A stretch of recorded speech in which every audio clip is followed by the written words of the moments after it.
We decided to talk about two of the smallest paintings in the collection today, I think, but there'll be a third one a little larger over on the other side when we're almost done. I chose this topic because it's fascinating to me, because I think painting on copper is not something everyone's familiar with. We always think of paintings on canvas or wood or maybe a fresco in plaster on a wall, but artists were always searching for new techniques, new materials to improve their art. And one of the things that they wanted was a more permanent sort of surface to paint on. Canvas is so fragile it can deteriorate over time, it can be cut and poked and damaged. Even wooden panels, they dry out, they crack, they separate. So some artists experimented with painting on copper, and it seems to have started in Italy, and it probably dates to sometime in the 16th century, the first use of copper as a surface. We call that a support. Canvas is a support for a painting, wood, in this case copper. And it probably arose from the practice of intaglio printmaking, where they would often use copper plates for their engraving or etching. And some of the artists who were painters also did engravings, and so they sort of had these copper plates in their studios. Sometimes they turned them over and used the backside to do a painting. And that was one of the early kinds of experimental uses of copper as a support. The advantages of copper are that it's relatively stable. It does change perhaps a little bit with temperature change, shrinks or expands, but so does the paint that's on it.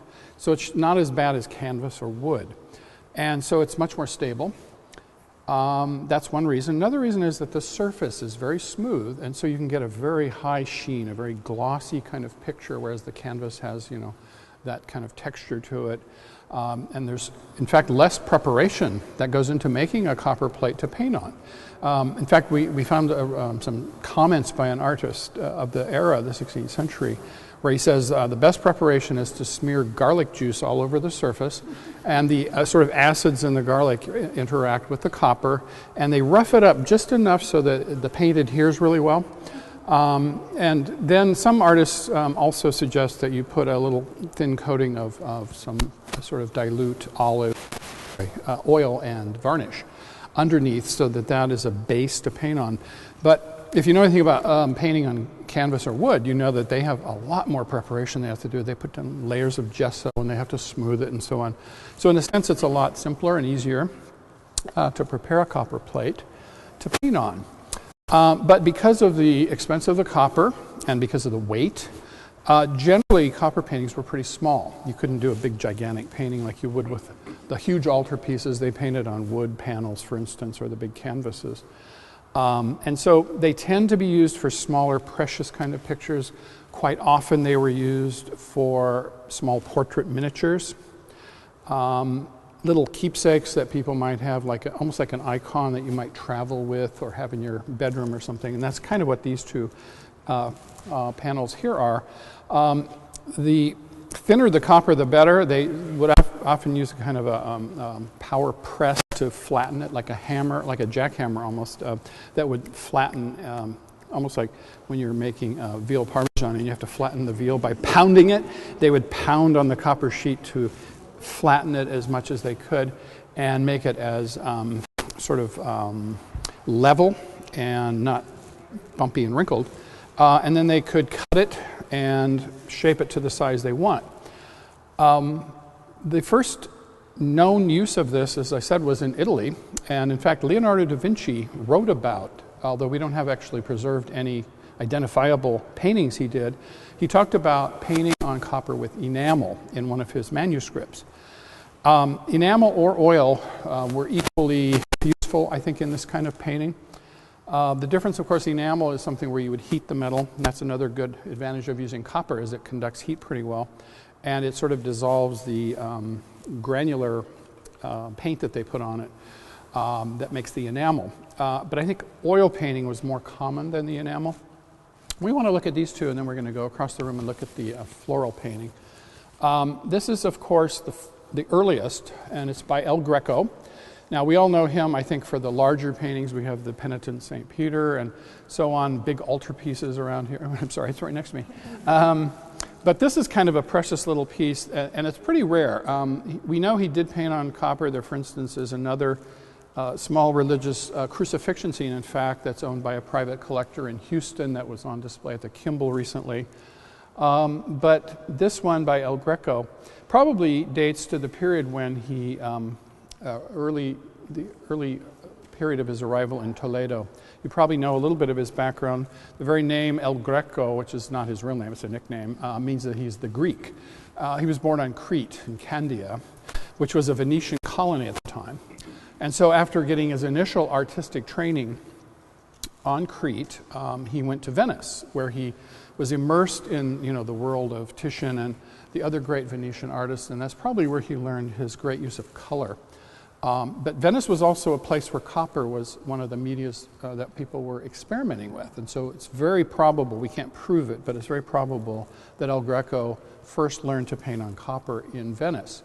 And he was there from 1566 to 1570. He went on to Rome for a while, and then back to Venice briefly, 1576, and then he finally moved to Toledo, Spain.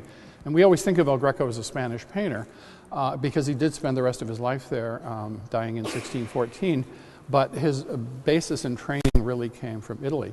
And so that is probably where, as I said, he picked up the copper painting. You can see this precious little painting. It's very radiant, beautiful colors. And that's another of the advantages of copper as a support for painting. Not only is it smooth and you get kind of a satiny, beautiful finish, but somehow the light can go through the paint and reflect off the metal, and it makes it more luminous. And so the colors are just beautiful.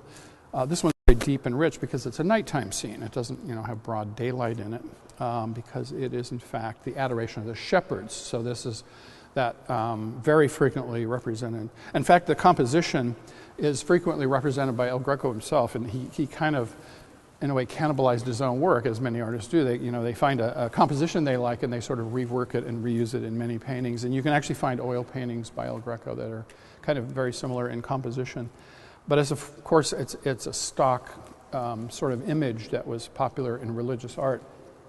Of the shepherds being told by the angels of the birth of Christ. And so it's a very a popular religious theme. About a generation later, we have Juan Sanchez Coton. Now, you probably all know him much more for our famous still life of his with the quince and the cabbage in it. And that's probably one of the finest Sanchez Coton paintings in the entire world. We're very, very blessed to have it. But a lot of people don't even notice this little one that we have here as well. Now, he was born actually very near Toledo, and so he sort of got his artistic grounding in the milieu of El Greco. But also, at the time, Toledo was sort of awash in Venetian influence. So that whole color that you get in Venice permeated. But also, it was a sort of place where an artist could kind of intersect the Spanish influence with the Italian and Venetian influences. And so we see that in the work of Juan Sanchez Coton here. You probably know a little bit of his story, but in about 1613, he was already an active painter, but he decided to join the Jesuits. And so he entered a monastery and became a novice and continued painting. The order wanted him to continue painting, and so many of the paintings he made were done while he was, in fact, a Jesuit. There's some debate whether he was actually a priest or just a brother, but he was in the Jesuits then until his death, mostly near Segovia, but at the end he moved to Granada. And so he continued, making the wonderful still lifes like we have, but also these very precious little paintings. You can imagine these in somebody's private possession. They would put it in their trunk when they traveled, perhaps. They had it perhaps on a bedside table in their room for private devotion. And so again, you have another example of the great benefits of painting on copper, in that you can get incredible detail on it because it's such a beautiful, smooth surface. The paint doesn't absorb to it, but it adheres to the surface. And by using very fine brushes, you can get this wonderful detail. And if you look very closely at, you can see individual hairs on the head of Saint Sebastian. Again, this is a very popular theme because it shows the martyrdom of an important saint. And the composition is not particularly unique. It's one that's used quite often. It's interesting, though, because it does focus in on the saint. It's really sort of from the hips up. Very often it's a full-length picture. But in this case, you get, I think, a more intense feeling for the suffering of the saint because you have a kind of a close-up of him as opposed to more the full-length picture, which is a little more, I think, standoffish. Okay, let's pick up and go over to the far corner. Now, having said everything I did down there about the small paintings in copper, here we have a large copper painting. And this, you can actually see it if you stand next to it. It actually bows because it is flexible, being copper. This was cleaned and restored about, I'm just guessing, 15 years ago. They took it out of the cradle and the frame, and they took it to the conservation lab, which is here in the park, Balboa Art Conservation Center, to clean it because it was grungy. It hadn't been cleaned in centuries probably, and it was murky, you know. How the varnish gets kind of yellowy and there's smoke on it and whatever. So when they cleaned it, the vibrancy of the flowers really popped out, these beautiful white and pink roses. But the odd thing was that all of the yellow flowers disappeared when they cleaned it because there was a chemical in the yellow paint they were using that interacted with the copper, and it had all flaked off over the years. And so different restorers over the centuries, kept infilling it with new paint. And so when they got down through the layers at the conservation lab, they found there was no original paint left in the yellow. So we actually had to borrow large-scale photographic reproductions of other paintings by this artist, Daniel Zegers, that depicted the yellow flowers so that the conservation people could repaint the flowers the way he would have painted them. So it's kind of interesting that that's one of the downsides of copper is that chemically it can interact with certain paints because a lot of these paints are made of either organic pigments or metallic pigments, and sometimes the copper interacts with them. And so the yellow really did not stand up very well on this. The story of Daniel Zegers is interesting because, of course, he was a Fleming, meaning he came from Flanders or what is modern-day Belgium. He was born in Antwerp. And he was a little over a generation after Juan Sanchez Coton. So in a sense, we're looking at sort of 3 generations of painters on copper here. And the tie with Spain is still very strong because, remember, Spain was in control of the Netherlands, including Belgium, for quite a few years. And so there was a strong influence there. And there's a kind of a coincidental parallel with Juan Sanchez Coton in that Daniel Zegers also decided to become a monk. And so he joined the order. I think I had it backwards. He joined the Jesuits, not Juan Sanchez Coton, in about, I think, 1615 or 17, somewhere in there. And again, the order wanted him to continue painting for them. He became a kind of an artistic ambassador for the rulers in Flanders, but also for his religious order. Hundreds of this sort of painting of his, not always on copper, a lot of his were on wooden panel or more commonly on canvas, were made as gifts to foreign leaders, cardinals in the church, other important dignitaries, and they were sent out to all these different folks as a kind of goodwill gift or a kind of a, almost a trophy of affection and remembrance by the leader of Belgium at the time, or Flanders, but by the religious order, as I said. And so he made just endless variations of these kinds of flower garlands around some kind of an image in the center. Now, there's a lot of research that he actually collaborated almost always with other artists. Even famous artists, he would have the centerpiece painted by another artist. Rubens, for instance, was known to have painted with him. Jan Bruegel, the other really famous Flemish artist.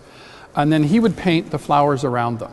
And those could be in different combinations, but they're always sort of flower garlands, sometimes with 3 clusters, sometimes with 5 clusters. Sometimes it's an entire wreath of flowers, but there's all kinds of variation.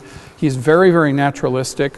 But the advantage here again of the copper is that he gets this wonderful kind of lustrous, satiny finish. You look at it closely, it's got this very nice sheen. The flowers can be done in meticulous detail, and the color. 3D effect. It does, yes, exactly. Yeah, what we'd call Trompe L'oeil, because in effect this is supposed to be a sculpture in stone that has been hung with a garland of real flowers. And so the idea is this is illusionistic, and that it's supposed to convey the idea of the eternal beauty of the flowers. And in fact, it's emulating an actual practice that they had of decorating this kind of sculpture inside of a church by hanging live flowers around it. Well, flowers, of course, die, dry out, petals fall off, they die. They're very ephemeral. And so by painting them instead, you get an almost sort of eternal homage, if you will, an honor to the religious figures depicted in these scenes. And so it's sort of, this is the Holy Family, Mary holding Jesus on her lap with Joseph next to him. So it's a way of sort of almost perpetually honoring the sacred figures in the picture. Sometimes, in fact, these were portraits of leading figures, cardinals, rulers. Sometimes they are little painted inserts instead of, this is supposed to represent a three-dimensional carved stone thing. Sometimes you'll have, for instance, a painting of the crucifixion or of Christ crowned with thorns or other kinds of devotional pictures. There are literally hundreds and hundreds of these that Daniel Zegers painted. He's not the only one who did it. It was a very popular sort of style of painting in that era.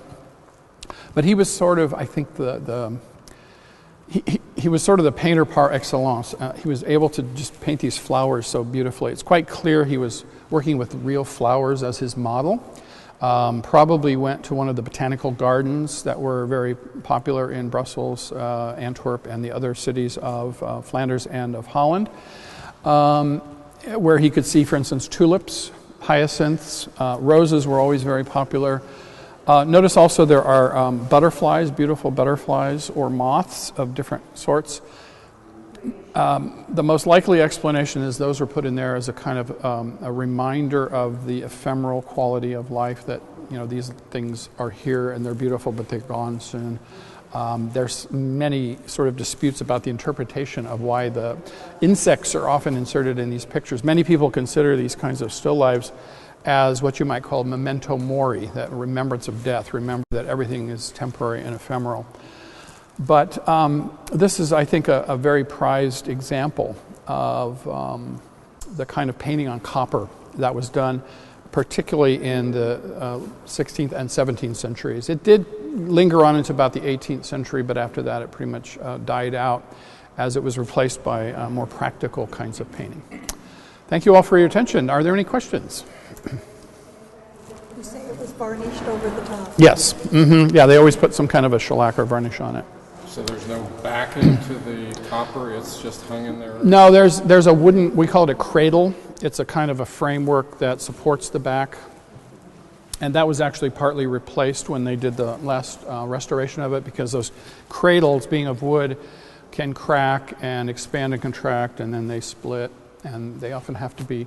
And as the copper actually changed its shape over time, they don't want to bend it flat again because it'll crack the paint. So they actually had to sort of curve the cradle when they rebuilt it. Any other questions? Well, thank you all for coming. I appreciate your attention.